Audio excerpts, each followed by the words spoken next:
वासुदेवाय। ओम नमो भगवते वासुदेवाय। ओम नमो भगवते वासुदेवाय। ओम नमो भगवते वासुदेवाय। ओम नमो भगवते वासुदेवाय। ओम नमो भगवते वासुदेवाय। नारायणं नमस्कृत्यं नरं चैव नरोत्तमं देवीं सरस्वतीं व्यासं ततो जयामुदीरये। नष्टप्रायेषु भद्रेषु नित्यं भागवत सेवया भगवतीरुत्तमा श्लोके भक्तिर्भवति नैष्टिकी। ॐ अज्ञानतिमिरान्धस्य ज्ञानाञ्जनशलाकया चक्षुरुन्मीलितं येन तस्मै श्रीगुरवे नमः। श्रीचैतन्यमनोभीष्टं स्थापितं येन भूतले स्वयं रूपः कदामयं ददाति स्वपदान्तिकम्। वन्देऽहं श्रीगुरो श्रीयुतापदकमलं श्रीगुरोन् वैष्णवांश्च श्रीरूपं साग्रजातं सहगणरघुनाथान्वितं सजीवं साद्वैतं सावधूतं परिजनसहितं कृष्णचैतन्यदेवं श्रीराधा कृष्णपादान् सहगणललिता श्रीविशाखान्वितांश्च। नमो विष्णुपादाय कृष्णपृष्ठाय भूतले श्रीमते भक्तिवेदान्त स्वामिनिति नामिने। नमस्ते सरस्वती देवे गौरवाणी प्रचारिणे निर्विशेषशून्यवादी पाश्चात्यदेशधारिणे। हे कृष्ण करुणा सिन्धो दीनबन्धो जगत्पते गोपेश गोपिका कान्त राधाकान्त नमोस्तुते। तप्त काञ्चन गौराङ्गी राधे वृन्दावनेश्वरी विश्वानुसुते देवी प्रणमामि हरिप्रिये।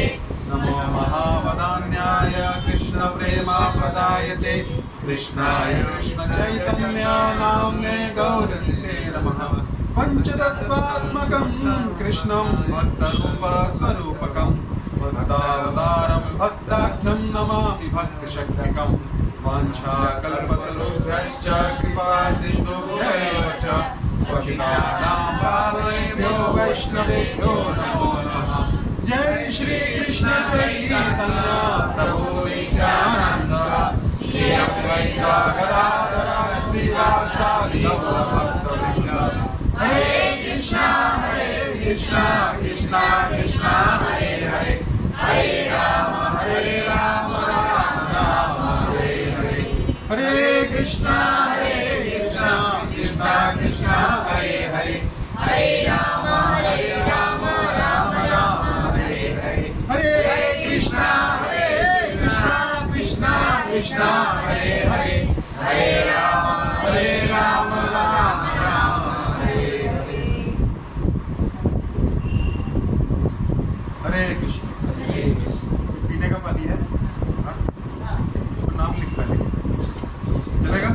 और पी सकता कोई?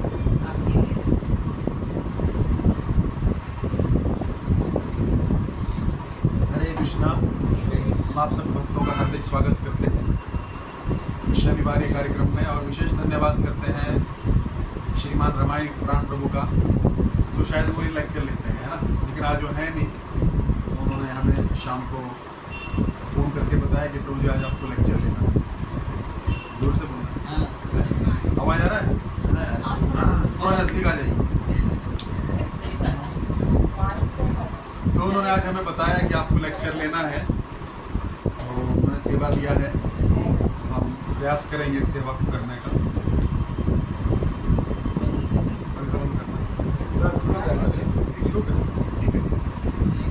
आ रहा है आवाज़? आएगा थोड़ा कितने पड़ेगा लो। तो ये बड़ा ही महत्वपूर्ण एक महोत्सव आ रहा है। क्या? सबसे बड़ा महोत्सव हम किसके भक्त हैं? भगवान श्री कृष्ण।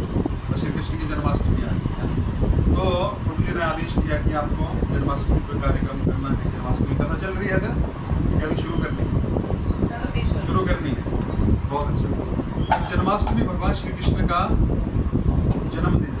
जैसे हमारा जन्मदिन होता है, ऐसे भगवान का भी जन्म। कैसा है भगवान का जन्म? कर्म च मे दिव्यम। भगवान का जन्म हमारी तरह नहीं होता। भगवान क्या करते हैं? अवतार लेते हैं। जैसे अभी ऊपर के फ्लोर से कोई नीचे आए तो आप क्या बोलेंगे? इसका जन्म हुआ है हमारे घर में? नहीं, वो ऊपर से खाली उतर के नीचे आए, उसको अवतार कहा जाए। एक कमरे से हम दूसरे कमरे में जाएंगे तो क्या होगा? हमारा कुछ बदलेगा नहीं। वैसे भगवान ऊपर से नीचे जब आते हैं, भगवान को सब स्मरण रहता है। ऐसा नहीं है कि भगवान भूल जाते हैं। यही भगवान अर्जुन को बोलते हैं कि मेरे और तुम्हारे बहुत सारे जन्म साथ में हुए हैं, लेकिन तुम उनको याद नहीं कर सकते, मैं कर सकता हूँ, क्योंकि मैं क्या हूँ? भगवान। तो भगवान को सब कुछ याद रहता है। तो भगवान का जब अवतार होता है, यानी कि जो हम जन्म कहते हैं, जन्माष्टमी, उसको जन्माष्टमी ने कहे कि भगवान का क्या है? अवतार का, है ना। क्योंकि भगवान का जन्म भगवान जन्म नहीं ले सकते, क्योंकि भगवान से सब कुछ प्रकट हुआ। तो उसी प्रकार जन्माष्टमी की हम कथा करने का थोड़ा सा प्रयास करेंगे। तो आज से लगभग 5135 साल वर्ष, है ना, जब पृथ्वी पे क्या हुआ? अधर्मी राजाओं का बोझ बढ़ गया, तो पृथ्वी ने क्या किया? गाय का रूप बना। अब देखते हैं ना, गाय रोड पे घूमती रहती है ना। तो गाय जो है वो क्या है? जब गाय जो है उसकी अवस्था जो है खराब होगी, तो आप समझ जाइए कि अधर्म बढ़ चुका है। तो उस टाइम पे भी क्या किया? पृथ्वी ने गाय का रूप बनाया और कहाँ गई? ब्रह्मा जी के पास। और ब्रह्मा जी के पास जाकर रोने लगी और कहने लगी कि हम पे बहुत सारे अधर्मी राजा जो है राज्य कर रहे हैं और धर्म जो है खत्म हो रहा है, क्योंकि भगवान श्री कृष्ण क्या हुए हैं? अभी इस धराधाम को छोड़ के अपने धाम को चले गए। उसी दिन से कली का प्रवेश यहाँ, कलियुग का जो देवता, कलियुग का जो राजा है, कली उसका नाम। तो कली जो है वो आ गया। अभी कलियुग प्रारंभ होने वाला है। संध्या, क्योंकि देखिए अभी दिन होता है, दिन से रात होती है, तो तुरंत नहीं होगी। एक मिनट में दिन से रात होगी नहीं, संध्या होती है ना, धीरे धीरे दिन ढलता है। फिर क्या होता है? एक समय ऐसा उसको ट्विलाइट बोलते हैं, है ना तो दिन होता है ना रात होती है, तो संध्या कहा जाता है। तो अभी 3500 साल की संध्या हो गई। जैसे हर युग की एक संध्या होती है, तुरंत वापस से ऐसा नहीं कि दूसरे दिन ही कलयुग चालू हो जाएगा। धीरे धीरे पतन होता है, धीरे धीरे धीरे। उसको बोलते हैं कि एक जगह से, मतलब एक युग से दूसरे युग में ट्रांसफॉर्मेशन हो। और ट्रांजिशन का जो फेज है ना, ट्रांजिशन फेज बोलते हैं, वो धीरे धीरे होता है ट्रांजिशन। तो 3500 साल की संध्या गई, मतलब द्वापर भी खत्म नहीं हुआ था और कलयुग भी प्रारंभ नहीं हुआ था, तो बीच की संध्या कहा जाता है। लेकिन 1500 साल से अभी हम देखते हैं अधर्म ज़्यादा हो, मंदिर तोड़ेंगे, सब कुछ तोड़ेंगे, तो अधर्म ज़्यादा बढ़ रहा है। पिछले 1500 साल का रिकॉर्ड निकाल, है ना। तो क्या हो गया? अधर्म बढ़ गया। तो पृथ्वी पहले ही जानती थी कि भगवान श्री कृष्ण क्या है। उनके चरण कमल जब हम पे पढ़ते थे तो सब जगह क्या था? सुख थी, समृद्धि थी, धर्म था। लेकिन अब वो यहाँ से चले गए हैं, तो यहाँ पे अभी अधर्म प्रारंभ हो गया है। और ये कैसे प्रारंभ हुआ? आप जानते हैं पांडवों के आखिरी राजा कौन थे? परीक्षित। ठीक है, परीक्षित किसके पोते हैं?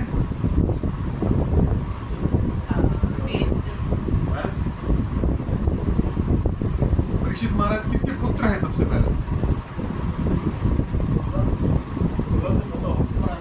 प्रहलाद तो सतयुग में हुआ, वो तो हिरण्यकश्यप की कथा है। अभिमन्यु के पुत्र है परीक्षित, है ना।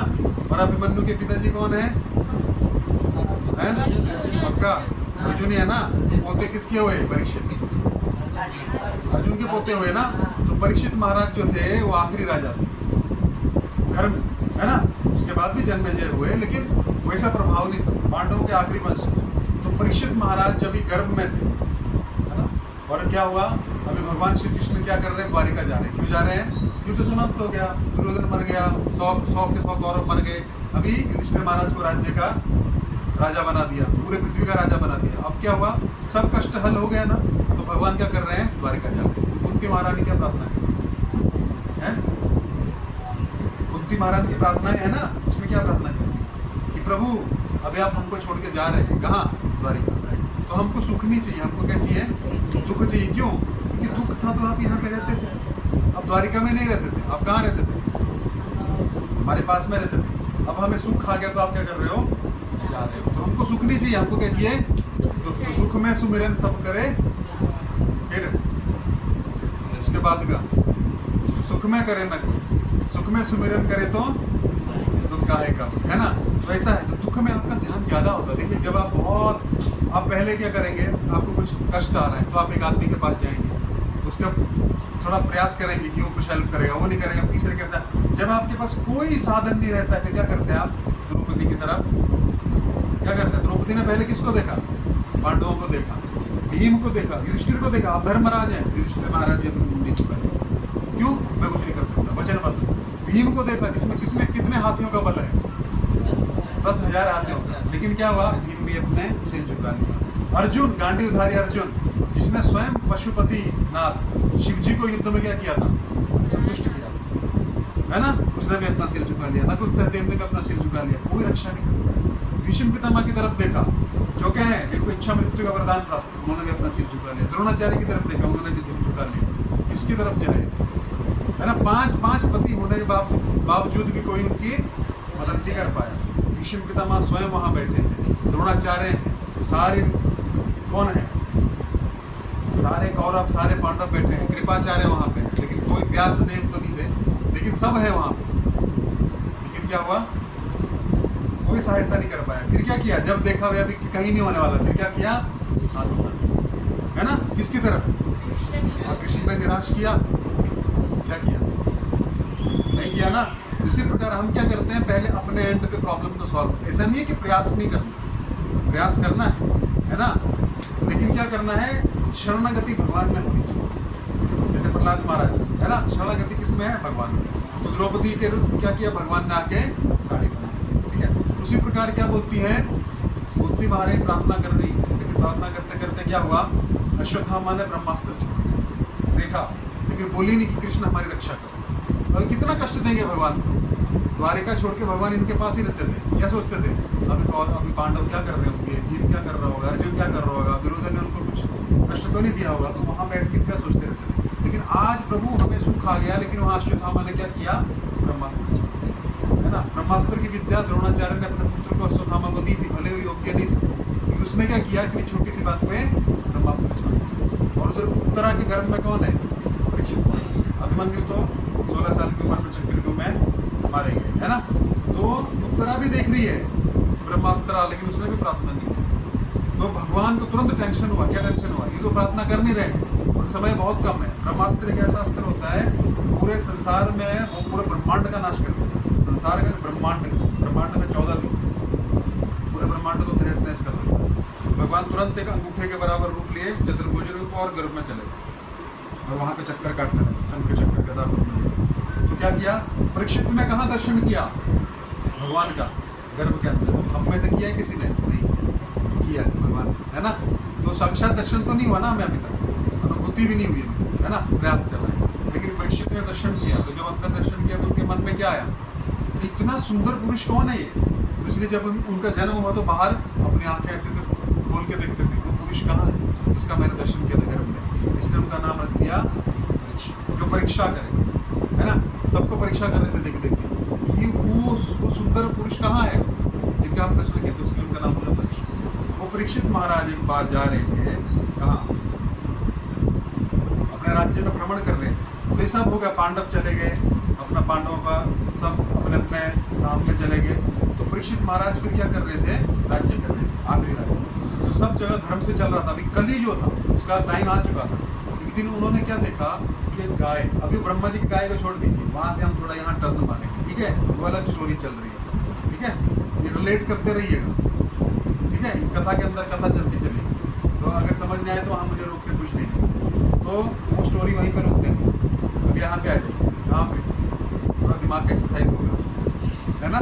परीक्षित महाराज की गाय पे आ जाए। परीक्षित महाराज जा रहे थे अपने राज्य में, तो एक गाय जो थी लहूलुहान पूरी और वृद्ध हो गई है, और उसको ऐसा किसी ने मारा है खून निकल रहा। तो देखा तो बोले, अरे हमारे राज्य में गाय की ऐसी हालत, गाय ऐसी कैसी हो सकती है। तो देखा उधर बैल पे खड़ा है। बैल के कितने पाँव होते हैं, 4 होते हैं, उसके एक ही था, 3 काट दिए। और पास में देखते हैं एक राजा के कपड़े पहने हैं, लेकिन राजा नहीं हो, शूद्र है, लग रहा है राजा नहीं है, शक्ल से पता लग रहा है कि राजा नहीं है, उसके हाथ में तलवार है। तो तुरंत परीक्षित महाराज समझ गए कि ये जो गाय है और ये जो बैल है इसको हानि किसने पहुंचाई है? किसने? इस राजा ने पहुंचाई। तो पूछते जाके आप कौन? पहले बैल से पूछते आपका ये हाल किसने किया? अभी तुरंत बैल कुछ बोले कि इसने किया तो मैं इसका गला काटूं, लेकिन बैल बोलता है देखिए कौन किसको किसके कर्मों की सजा दे सकता है? हम अपने कर्मों की सजा भुगतते हैं जो भी हमने कर्म किए, है ना। भले हमें हमारी पत्नी कष्ट दे रही है, पति कष्ट दे रहा है, बच्चे कष्ट दे रहे हैं, पड़ोसी कष्ट दे रहा है, रिश्तेदार कष्ट दे रहे हैं, सास कष्ट दे रही है, ससुर कष्ट दे रहा है, लेकिन वो हमारे जीवन में ही वो हमें भुगतना है। जैसे आपके घर पे कोई आए, अभी पोस्टमैन आया, 5000 का चेक लेके आया आपके घर पे, किसी ने भेजा, तो आप क्या करेंगे? उसको गले लगा लेंगे, थैंक यू आपने हमको 5000 दिया? नहीं, आप किसको थैंक यू बोलोगे? अरे उसको थैंक यू बोलेंगे देने के लिए, डिलीवरी के लिए, किसको थैंक यू बोलेंगे? उसने भेजा ना। तो असली जो हमको दे रहा है हमारे कर्म का फल, वो उसका दोष नहीं है, वो हमारा जो कर्म है वो हमको मिल रहा है, किसी न किसी माध्यम से मिलेगा, उतना कष्ट हम सहन करेंगे।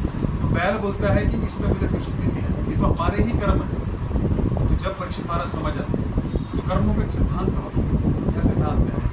कि अगर हम किसी की निंदा करते हैं ना, उसका आधा कर्म हमको आ जाता है। ये एक चीज है ना। क्रिटिसिज्म हम किसी का भले वो सत्य है, सत्य नहीं है तो पूरा आता है। मान लीजिए किसी ने कुछ किया, पता है उसने चोरी कर दिया, नहीं किया है तो पूरा चोरी का इल्जाम आप पे लगेगा, एक दिन कलंक लगेगा। आधा है ना, भले किया है तो आधा आएगा। एक बार क्या हुआ, एक राजा था, उसने सोचा अपने राज्य में जितने ब्राह्मण है सब क्या करेंगे? खीर खिलाएंगे, है ना, खीर खिलाएंगे, सब ब्राह्मणों को हम क्या ब्राह्मण भोजन कराएंगे। इरादा अच्छा था। तो उसने क्या किया, एक खेत था बड़ा, खेत मतलब खुला ग्राउंड था, वहाँ पे बड़े बड़े रसोइयों को बोला कि खीर बनाना। अभी राज्य में कितने ब्राह्मण रहेंगे, सबको खिलाएंगे, दान करेंगे, ब्राह्मण भोजन कराएंगे, खीर बनाना था। तो खुले में बड़े बड़े तपेले में खीर बन रहा था। इतने में ऊपर क्या हुआ, एक ईगल, चील जा रही थी। तो चील के हाथ में क्या था? सर्प मरा हुआ, वो अपना भोजन के लिए जा रही थी। उसके हाथ से वो सर्प गिरा और कहाँ गिर गया? खीर के अंदर गिर गया। किसी को पता लगा, उनको भी पता लगा, किसी को पता लगा, वो बना दिया उन्होंने। राजा आया, सब ब्राह्मणों के चरण धुलाए, है ना, दक्षिणा दिया, बैठाया खिलाने, सब ब्राह्मणों को दिया, सारे ब्राह्मणों को हरि बोल गए, सब मर गए। इतने ब्राह्मण एक साथ मर गए।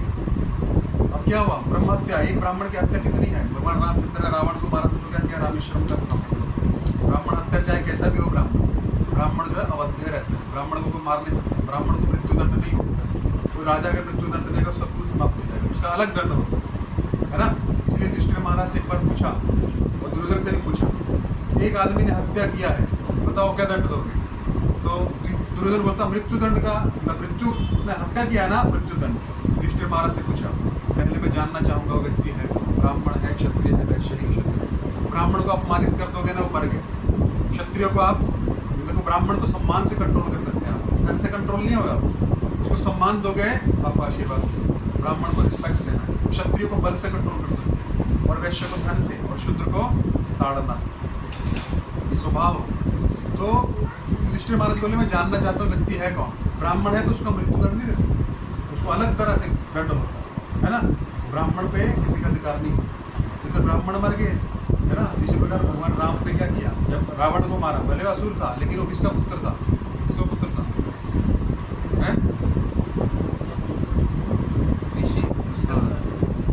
कश्यप, ब्राह्मण थे ना, ब्राह्मण पुत्र था। माता भले असुर थी लेकिन पिता ब्राह्मण था, तो इसलिए भगवान ने बोला ब्रह्म हत्या हुई है, रामेश्वरम के लिए स्थापना, है ना। तो यहाँ पे इतने ब्राह्मण मर गए, अब क्या करेंगे? इसको उधर यमराज परेशान हो गए। अभी देखो इसका इंटेंशन अच्छा था, इसने जानबूझ के किया भी नहीं, ये किसी के सर पे तो डालना पड़ेगा। चील को हम दे नहीं सकते क्योंकि चील तो क्या है, भोगी होली, वो तो पक्षी है ना, उसमें क्या करें? सर्प का कोई दोष नहीं है, बुक का कोई दोष नहीं है, किसी का किस पे तो दोष डालना पड़ेगा। चित्रगुप्त में परेशान हो गया, ऐसा केस तो पहली बार आया, क्या करें?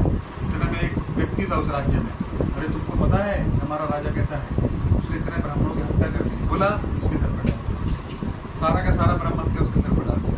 ये होता है कर्म। देखो जीवा है ना, जीवा का दो काम है, ज्ञान इंद्रिय और कर्म इंद्रिय। ज्ञान भी लेते हैं ना, आपने कुछ मीठा खाया तो कहाँ से पता लगेगा? आप यहाँ टच कराएंगे तो पता लगेगा मीठा है कि कड़वा है, कहाँ पे? ज्ञान है ना, ज्ञान लेते हैं कि नहीं? और कर्म इंद्रिय भी दो काम करती है ना। खाली कर्म हाथों से नहीं किया जाता, मुंह से किया जाता है, दृष्टि से किया जाता है, कर्म इंद्रिय ज्ञान इंद्रिय, है ना। तो उस पर डाल दिया। तो पहले ये सिद्धांत जानता था। आप रिलेट कर पा रहे हैं? फास्ट तो नहीं जा रहा मैं। कितने बजे तक करना होता है?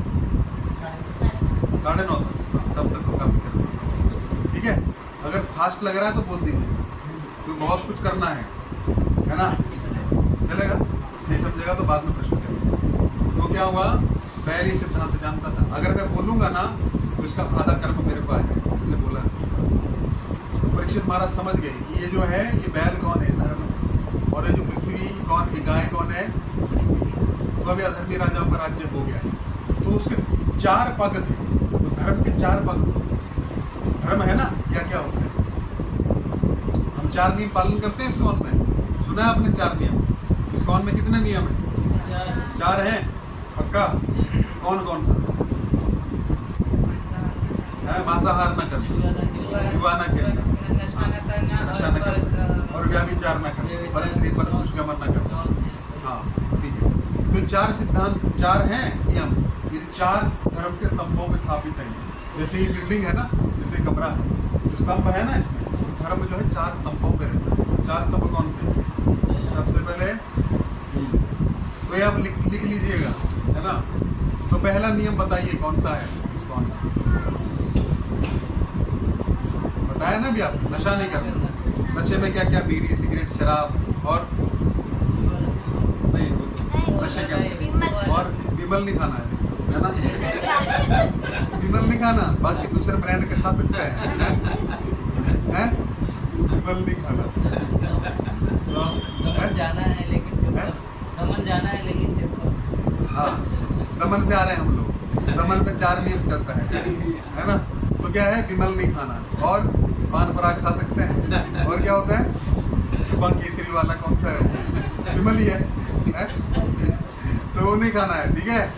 बाकी भी नहीं खाना है, तंबाकू, बीड़ी, सिगरेट, शराब, और क्या रह गया है, जूता है, हुक्का भी होता है। अच्छा, इसको सब पता है? पूरा ट्रेन डाल दिए। हुक्का भी होता है, हुक्का तो गांव में पीते थे ना, अभी कौन सा हुक्का है? हमारे गांव में पीते हैं क्या, राजस्थानी हो हैं? कान से समझ गया, ठीक है। हुक्का नहीं पीना है दादाजी का, है चोरी चोरी है, और क्या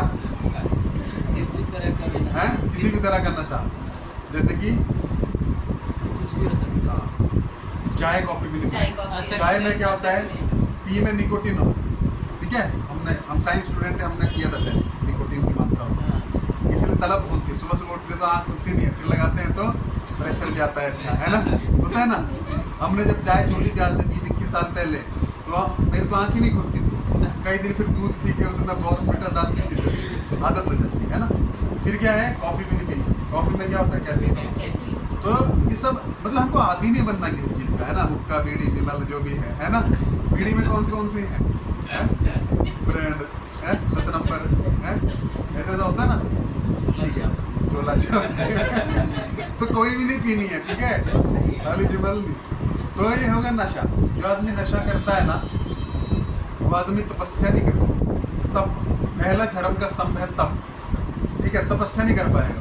अब यहाँ पे बैठा हो, उसको तलब बोलेगी, अभी क्या सिगरेट पी के आना चाहिए, बीड़ी पी के आना चाहिए, थोड़ी लगा लें हम लोग, तभी बैठ पाएंगे, बोलते ना, तभी मोशन बनता है, थोड़ा लगा लेते हैं तो फिर अच्छा है, मोशन बनता है, ड्राइवर लोग लगाते हैं, फिर बोलते हैं रात को है, सुरूर बनता है। तो नशा आप करेंगे तो आप तप नहीं कर पाओगे, आदी हो जाएंगे। तो पहला धर्म का स्तंभ क्या, तप, नशा नहीं करना, नहीं तप। तो उससे अगर आप नशा करेंगे तो तप जो स्तंभ है वो टूट जाएगा, तो आपका बिल्डिंग जो है एक तरफ, धर्म की बिल्डिंग जो है लटक जाएगी एक तरफ, है ना, ठीक है। तो तप हो गया। दूसरा नियम क्या है, जुआ नहीं खेलना। उसमें अभी वैरायटी बताओ, पटका, IPL में बैटिंग करना, है ना, बैटिंग मतलब वो वाली बैटिंग, 3 पत्ती, है ना, फिर ड्रीम 11 पे टीम बनाना, ऐसा भी कुछ होता है ना, वो क्या है, सब रम्मी है, ऐसा भी है? जुआ, है ना। जुआ जो व्यक्ति खेलता है वो सत्य बोल पाएगा कभी नहीं बोल पाएगा। और शेयर मार्केट में जो आप डेली का क्या बोलते हैं उसको, इंट्राडे भी जुआ, है ना। उसमें कैसे है, आप अंदाजे से लगाते हो, एंग्जाइटी बहुत रहता है उसमें, चिंता, रात को नींद नहीं आएगा, कल शेयर पे इतना लगाया है, कहाँ जाएगा क्या, उसमें व्यक्ति भजन नहीं कर सकता, सत्य नहीं बोल पाएगा।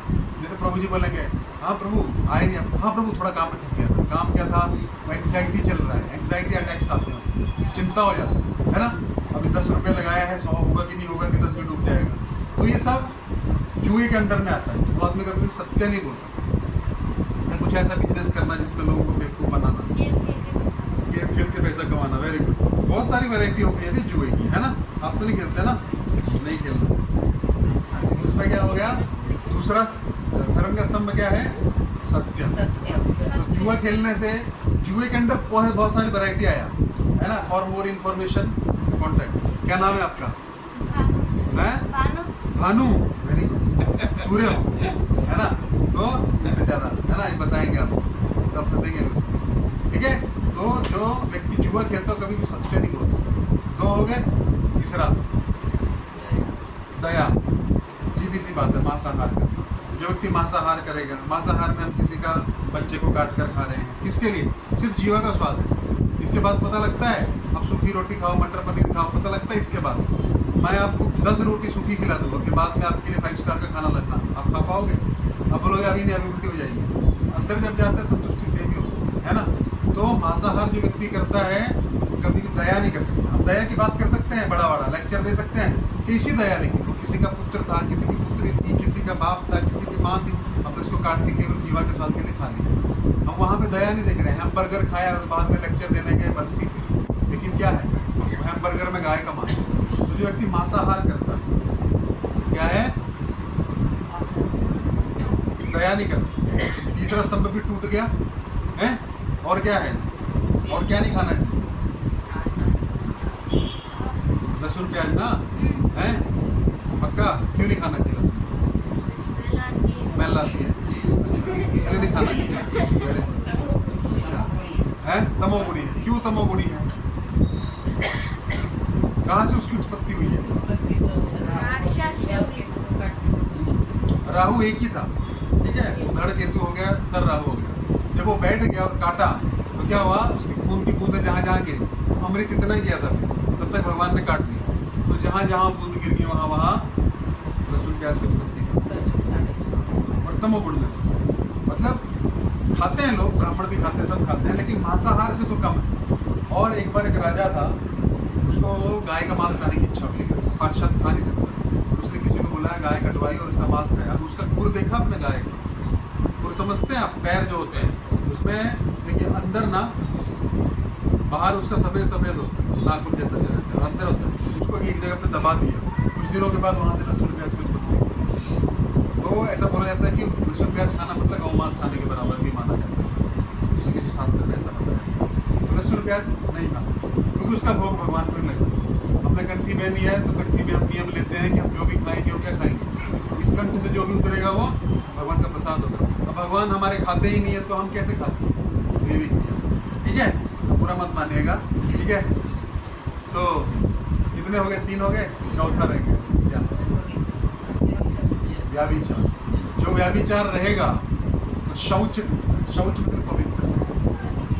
चौथा स्तंभ क्या है, शौच, है ना। आंतरिक पवित्रता होगी तभी हम बाह्य रूप से पवित्र रह पाएंगे। तो कितने हो गए, व्याभिचार करना। व्याभिचार समझते हैं ना, अपने भरपूर स्त्री गमन ना करना, ठीक है।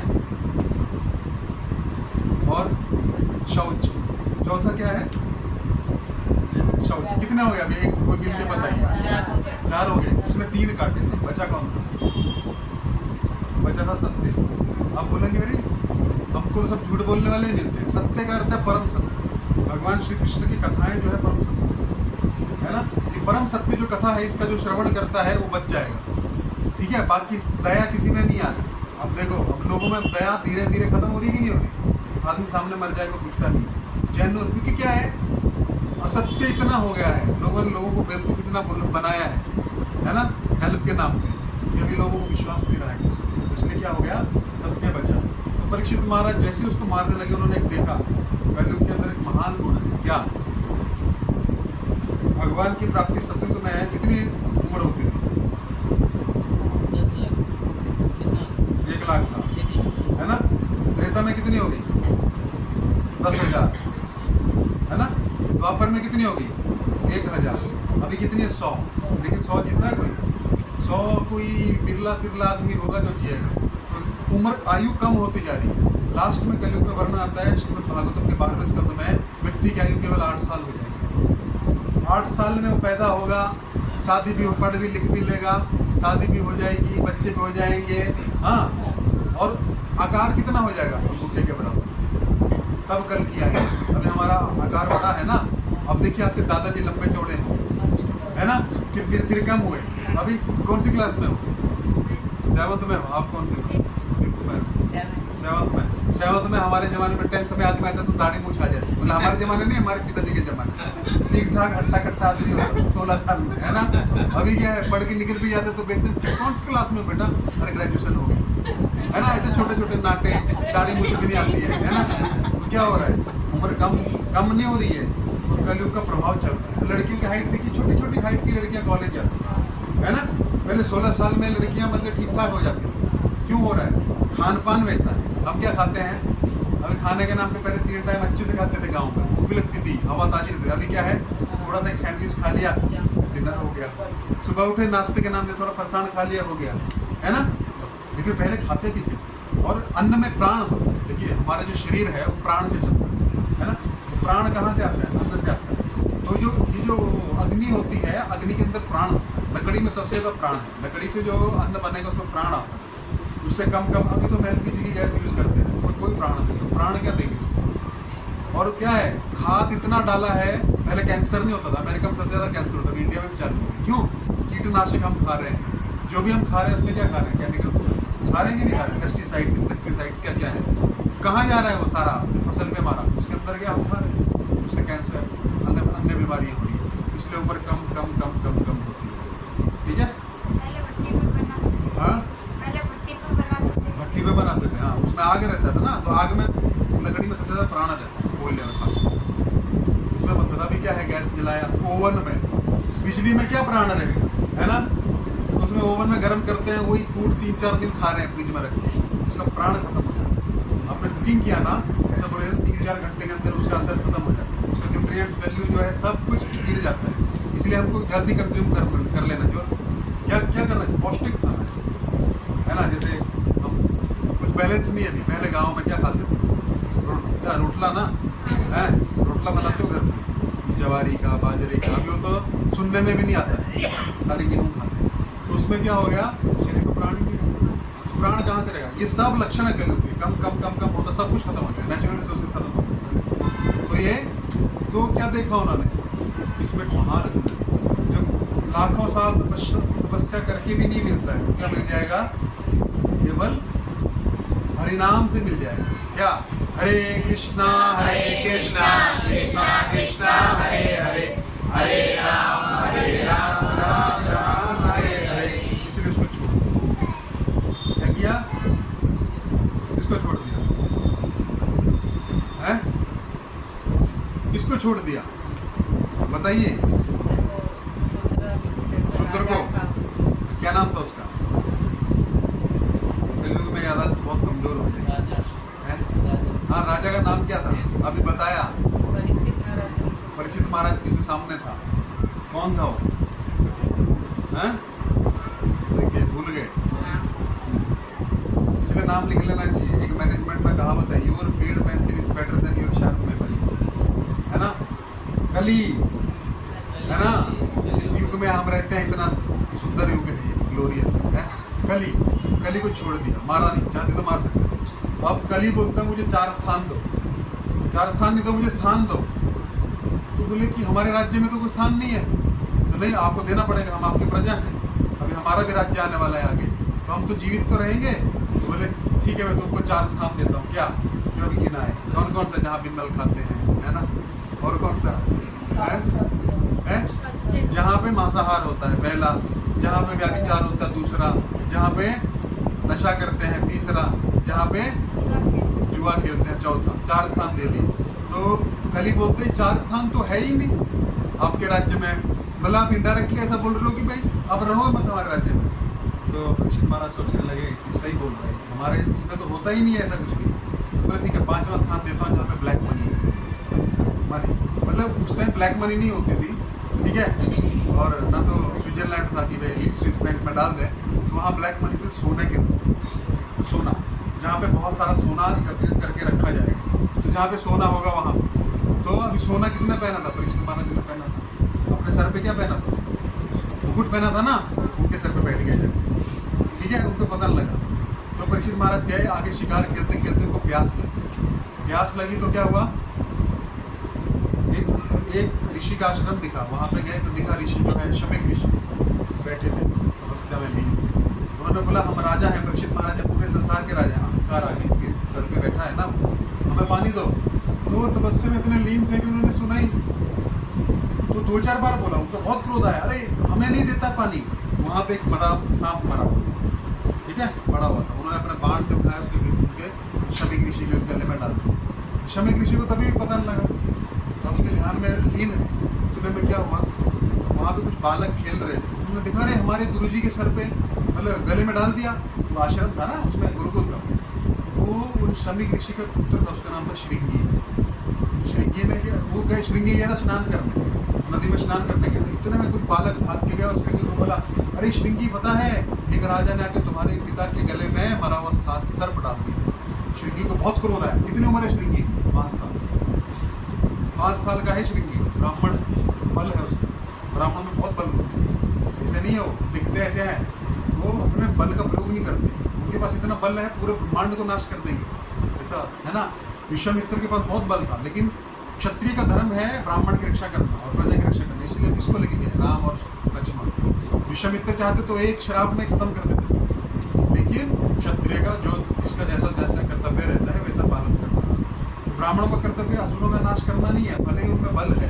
श्रृंगी ने वहाँ पे पहली बार, कलयुग का प्रारंभ होना था ना, ब्राह्मणों ने अपने बल का दुरुपयोग किया। उसने तुरंत अपने जिले में क्या लिया, जल लिया और संकल्प किया कि इस राजा की इतनी मजाक है कि हमारे पिता के गले में सर्प डालता है, जाओ मैं इसको श्राप देता हूँ, 7 रात 7 दिन में के बाद तक्षक नाग आके इसको काटेगा, उसमें बस श्राप दे दिया। अब ब्राह्मण का श्राप है, वापस नहीं। इतने में खबर फैल गई। परीक्षित महाराज घर पे जाते हैं, जैसे मुकुट उठा के रखते हैं, ये मैंने क्या कर दिया, क्योंकि कलयुग सर पे बैठा था ना, ये मैंने क्या कर दिया। फिर जाते हैं शमीक ऋषि को प्रणाम करते हैं, क्षमा याचना करते हैं, लेकिन तब तक बाण बोलते हैं ना, कमान से छूटा बाण और रिवॉल्वर से निकली गोली और मुंह से निकली गोली, कभी वापस नहीं। एक बार निकल गया ना, फिर क्या आप ले सकते हो उसको वापस? नहीं ले सकते, श्राप निकल चुका।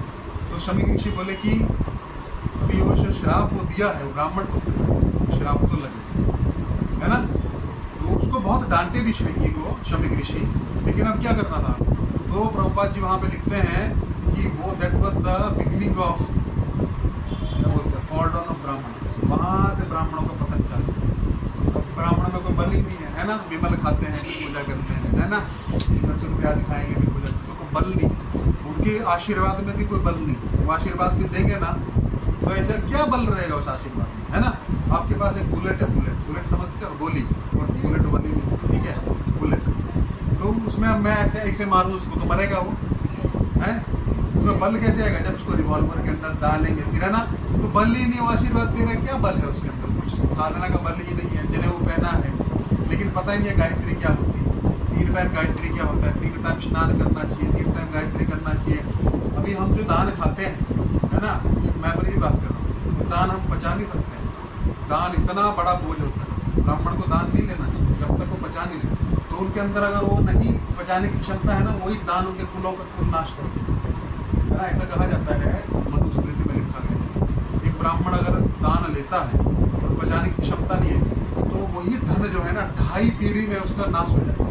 उसकी 2.5 पीढ़ी में वो धन का नाश हो जाएगा, 2.5 पीढ़ी, उसकी पीढ़ी, उसके पुत्र की और पोते जो है दादे के साथ 2.5 पीढ़ी में वो द्रोड़ कर जाएंगे। बहुत सारे केसेस ऐसे, जो भी चीज़ कैसे की गई अधर्म से कमाई गई, खासकर ब्राह्मणों की, तो वहाँ से ब्राह्मणों का पतन, क्योंकि धर्मी राजा को उन्होंने क्या किया, श्राप दे दिया। अब धर्म की स्थापना कलयुग तो चाहता ही यही था, इसलिए उसने किया। इसलिए कलयुग का सबसे पहला क्या था, ब्राह्मण क्यों तोड़े उसने? आ गया ना वही ब्राह्मणवाद, ये वाद, वो जातिवाद। तो जाति नहीं रहेगी तो ब्राह्मण नहीं रहेंगे, ब्राह्मण नहीं रहेंगे तो अभी शरीर है, सर ही नहीं है, क्या फायदा? भुजाएं हैं, पेट है, पाँव है, लेकिन सर नहीं है, तो क्या होगा? चलेगा? हाथ नहीं है चल जाए, है ना, पैर नहीं है फिर भी चल जाए, है ना, लेकिन सर नहीं तो चलेगा।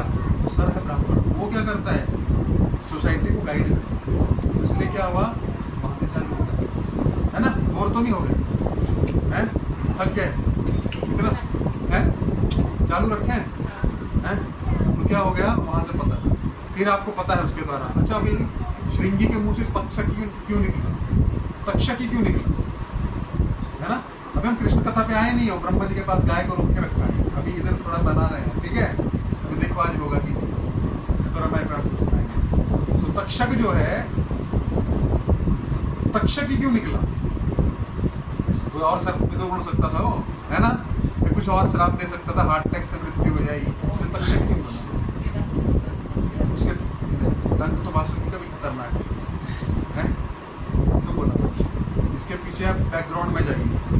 फिर परीक्षित के दादाजी कौन है, अभी बताया, अर्जुन है ना, पक्का। हाँ, अर्जुन जब ही कृष्ण के साथ में एक बार क्या हुआ, अग्निदेव जानते हैं आप, कहाँ रहते हैं, पेट में रहते हैं, पेट में है जठराग्नि। अग्निदेव जो है, कितने प्रकार की अग्नियाँ होती हैं, 49 प्रकार की, 49 प्रकार की अग्नियाँ होती हैं। गैस की अग्नि अलग है, चूल्हे की अग्नि अलग है, भट्टी की अग्नि अलग है ना, शमशान की अग्नि अलग है, यज्ञ की अग्नि अलग है, ये वाली अग्नि अलग है, समझ रहे हैं। 49 प्रकार की अग्नियाँ होती हैं। एक बार एक व्यक्ति था, मतलब एक फैक्ट्री थी अमेरिका में, उसको एक लोहा पिघलाना था, पिघल ही नहीं रहा था वो। उन्होंने टेम्परेचर 2000 डिग्री 3000 डिग्री, पिघल ही नहीं रहा है, परेशान हो गए। कोई बोला नहीं, इंडिया में ना वो जो होते हैं ना, क्या बोलते हैं उनको, लोहार जो होते हैं, वो पिघला देता है। बोले ऐसा कैसे हो सकता है, हमारे पास इतनी आधुनिक मशीनें हैं। बोले वो पिघलाएगा, उसको लेके पास लेके जाओ। गांव में लोहार के पास लेके गए, उसने लोहा देखा, बोला हाँ पिघला दूंगा, बैठो, आधे घंटे पिघला के दे दिया। बोला कैसे पता लगाया, बोला हर लोहे की अग्नि भी अलग अलग, उसको पता लगता है कितना पंप मारता, क्या मारता हो, हवा जैसे देता है ना, कितनी देनी है उसको पता रहता है। तो 49 प्रकार की अग्नियाँ होती हैं, इतनी 40, ये भी है, पेट में भी अग्नि है, पता है आपको, जठराग्नि, ये इसका अलग ये। तो अग्निदेव के कितने हैं, 49 पुत्र हैं, समझ रहे हैं। तो 49 प्रकार की अग्नियाँ होती हैं। तो जब भी आप यज्ञ करते हैं तो देखो, यज्ञ करेंगे तो अग्नि की शुद्धि करेगा, द्रव्याद अग्नि होती है, दक्षिण की तरफ छोड़ देगा उसको, ऐसे निकालेगा अग्नि, आप देखना कभी यज्ञ करेगा, ऐसा करेगा, दक्षिण इस तरफ है ना, इस तरफ छोड़ देगा, वहाँ यमराज रहते हैं, वो शमशान की अग्नि होती है। तब ये अग्नि पवित्र होती है। शमशान की अग्नि अलग होती है, आपकी गैस की अलग है ना, लकड़ी की अलग है, ऐसे 49। तो खैर अभी अग्निदेव पे आ जाइए, तो चलेगा तो चलता रहेगा, ठीक है। कभी आएंगे फिर से, कहाँ थे, अग्निदेव। तो अग्निदेव अग्नि में क्या करते हैं, हम तो डालते हैं ना, किसकी डालते हैं, घी की। तो ज़्यादा घी खा लेते हैं, तला हुआ ज़्यादा खा लेते हैं, तो पेट खराब हो जाता है, क्या होता है, अपचन हो जाता है। एक बार अग्निदेव बहुत यज्ञ का उन्होंने घी खाया, अग्निदेव का पेट खराब हुआ। तो अग्निदेव ब्रह्मा जी के पास जाते हैं, हमारा पेट खराब हो गया, अपचन हो गया, इंडाइजेशन, इनो ले लो, है ना, इनो नहीं। ब्रह्मा जी बोले देखो, खांडवप्रस्थ नाम का एक जंगल, ठीक है, उसको जला डालो, उसमें बहुत सारे प्रकार के असुर प्राणी रहते हैं, उसके अंदर जड़ी बूटियाँ भी बहुत सारी हैं, सबको मार भी डालो और सबको जला डालो, और जड़ी बूटियाँ खाओगे तो क्या होगा, हमारा पेट ठीक हो जाएगा, है ना, कायम चूर्ण, है ना, तो उसके अंदर होगा वो कायम चूर्ण का पूरा है। तो बोला कि ठीक है। अग्निदेव जैसे चालू किए जलाना, तो वहाँ पे रहता था तक्षक, उसका फ्लैट था वहाँ, ठीक है। तो तक्षक रहता, तक्षक मित्र था इंद्र का, अच्छी मित्रता थी, खाते पीते होंगे बैठ के दोनों, है ना, तो बड़ी अच्छी मित्रता थी। तो इसको पता लगा इंद्र को कि हमारे मित्र के घर को जला रहा है, तो क्या किया उसने, ऊपर आके बरसात चालू की। तो ये बेचारे अग्निदेव जला रहे हैं और वहाँ पे क्या हो रहा है, बरसात हो रही है। बरसात होते होते क्या हुआ, वो बुझ गई अग्नि है। तो ये इंद्र अग्निदेव परेशान हो गए, बोले ये जलाने नहीं देगा। तो ये बात कृष्ण को पता, तो कृष्ण ने अर्जुन को बोला कि देखो हम अग्निदेव को सहायता करेंगे तो क्या होगा। अग्निदेव के पास रथ देखा है आपने गीता पे, तो कौन दिया है, हाँ कौन दिया है, अग्निदेव दिया है ना, हाँ अग्निदेव दिया। और गांडीव कौन दिया है, वरुण देव। अग्निदेव ने बोला वरुण को दो, और सुदर्शन भी भगवान को वरुण देव दिए। हालांकि सुदर्शन भगवान के पास हमेशा रहता है, लेकिन लीला के अंदर भगवान किसी के थ्रू लेते हैं, ऐसा नहीं कि वरुण देव दिए तो वरुण देव नहीं, वो माध्यम से भगवान ऐसे लीला करते हैं। तो भगवान ये जानते थे कि आगे युद्ध होने वाला है, तो क्या करना है, बहुत से हथियारों की जरूरत पड़ेगी। तो अर्जुन को बोलते हैं कि खांडव जलाने में अग्निदेव की सहायता करो। बोले हाँ करेंगे, आप बोल दिया। तो अर्जुन बोलता है, इनकी आपस में डील हो जाती है अग्निदेव और अर्जुन की। अग्निदेव बोलता है अगर मैं ठीक हो जाऊंगा ना, आपको ऐसे ऐसे हथियार दूंगा ना कि आप याद करोगे। बोले ठीक है, तुम करो, मैं देखता हूँ। तो इंद्र जो है, इंद्र का पुत्र है अग्नि, ये है अर्जुन, पता है आपको। कुंती को वरदान था, जिस भी देवता की पूजा करेगी वो ऐसा पुत्र मिलेगा।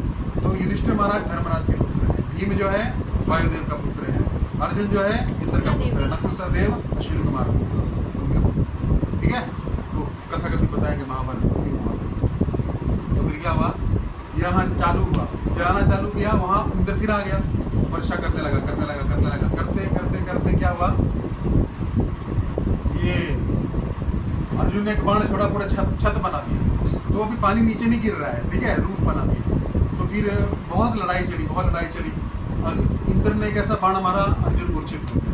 फिर ऊपर से एक भविष्यवाणी हुई, आकाशवाणी, बोला कि ये जो खांडव प्रस्थ है इसमें बहुत सारे असुर रहते हैं और इसको जलाने दो, ये भगवान श्री कृष्ण की इच्छा से हो रहा है, इसलिए इंद्र तुम इसमें बाधा उत्पन्न मत करो, बहुत बड़े कार्य आगे होने वाले हैं उसके लिए। तो इंद्र रुक गया। फिर क्या हुआ, ये जो तक्षक का घर था ना, वहाँ तक्षक था नहीं, वहाँ किसी काम से बाहर गया। तो तक्षक की पत्नी और पुत्र वहाँ थे। तो तक्षक की पत्नी निकल के भागने लगी, तो अर्जुन ने एक बाण मारा, उसको रोक दिया। इतने में इसने क्या किया, अग्निदेव ने तुरंत जला डाला उसे, और पुत्र जो था मौके का फायदा उठा के भाग गया। तो इसकी पत्नी को मारा था, अर्जुन ने सहयोग दिया था मरने में, है ना। उसका कर्म कहाँ लगा, आप समझे, तक्षक नहीं था वहाँ पे, इसीलिए उसके मुंह से क्या निकला, श्रृंगी के मुंह से, है ना, आप समझ गए। तो ये कर्म होता है। उसने उसकी फैमिली डिस्ट्रॉय की थी ना, फैमिली तबाह की थी ना, तो श्रृंगी के मुंह से क्या निकला, तक्षक के काटने के द्वारा तुम्हारे, ये होता कर्म जो हमारे मुंह से निकलता है, हमारे मुंह से होता है। मान लीजिए हम जा रहे हैं कहीं से, हमारी बाइक स्किड की, हमारी टांग टूट गई, होना था, अंदर से वो वैसा ही होता। तो ये उसके मुंह से श्रृंगी ने सोच समझ के नहीं बोला कि मैं क्या बोलूँ, तुरंत क्रोध में निकला, परमात्मा ने बुलवाया उसको, ये होता कर्म। कर्म का बंधन कैसा होता है, कोई जान नहीं सकता। जो हमारे पिछले जन्मों में शत्रु, इस जन्म में हमारा पुत्र बन के आ सकता है, तो क्या हो जाएगा, आपकी लाइफ नरक बना देगा। आपका कोई बिजनेस पार्टनर था पिछले जन्म में, आपने उसका 5 करोड़ नहीं दिया, इस जन्म में वसूल के जाएगा, पुत्र के रूप में घर पे आ जाएगा पूरा, है ना। ये है कर्म, ठीक है। अब इतना करेंगे, थोड़ा सा बढ़ाएं आगे,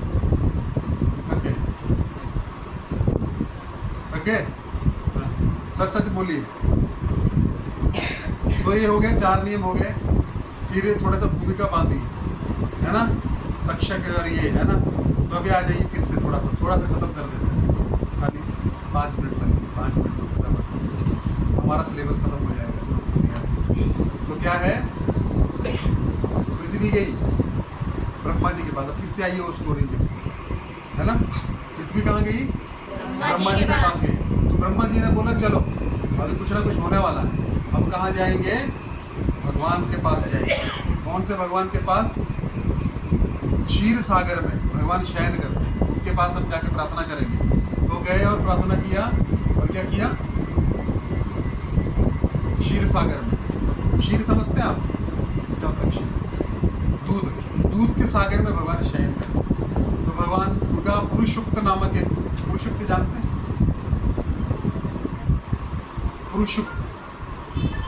पुरुषुक्त प्रार्थनाएं होती, तो भगवान की उन्होंने प्रार्थना की, है ना। पुरुषुक्त सहस्त्र शीर्षा पुरुषा, सुना नहीं आपने, पुरुषुक्त आप सर्च मारिएगा मिल जाए, उससे भगवान बहुत जल्दी प्रसन्न हो जाता है। फिर भगवान ने ब्रह्मा जी को कहा कि मैं यदुकुल में जल्दी अवतार लेने वाला हूँ, जितने भी देवता हैं उनको बोलिए कि आप यदुकुल में अवतार लें, ठीक है। इसके बाद की कथा कभी बाद में सुनाएंगे, या रामायण पुराण को सुनाएंगे, ठीक है। तो आज इतना ही। अब किसी का कुछ प्रश्न है तो